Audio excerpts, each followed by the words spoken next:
taga-krinata lang tutunlan ko pag sige pagyapo ng ubo ko. So that's why ang soft drinks gindala ko lang mauli. Wala. For today's video guys, samahan niyo ako at tayo naman ay maglilibot dito sa bayan ng Leon. Actually, meron kaming meeting lahat ng mga vloggers dito sa bayan namin, tinipon-tipon and then para maging isang buong grupo.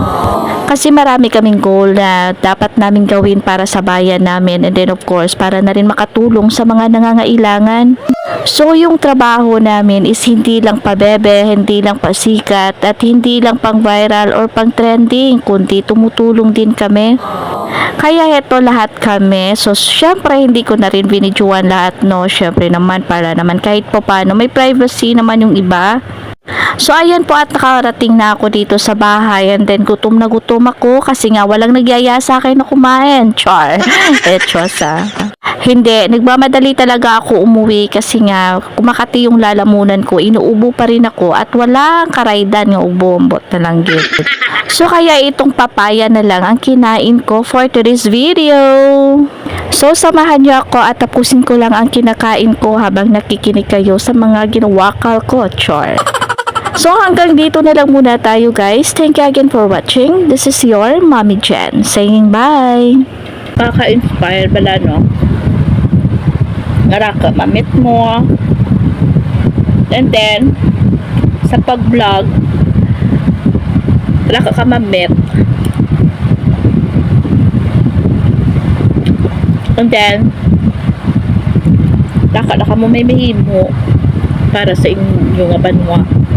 So why ka lang nakakontribute sa imo nga kaugalingon kundi nakakontribute ka pa sa inyong banwa. So amura dapat no. So abangan nyo lang ang mga next naman ng mga paghahimuon makabulig sa banwa and then of course sa mga nagakinahanglan. So amura nga man yung goal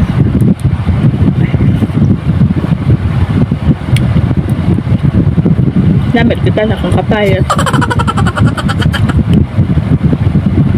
Actually may pamahaw makami kaina kaso lang taga-krinata lang tutunlan ko pag sige pagyapo ng ubo ko. So that's why ang soft drinks gindala ko lang mauli. Wala. Tapos nagkaan ako rin siya kakapayas kamba ka mo lang di ako ngayagmaon.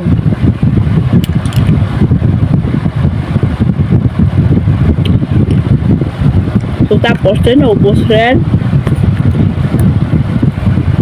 Bye.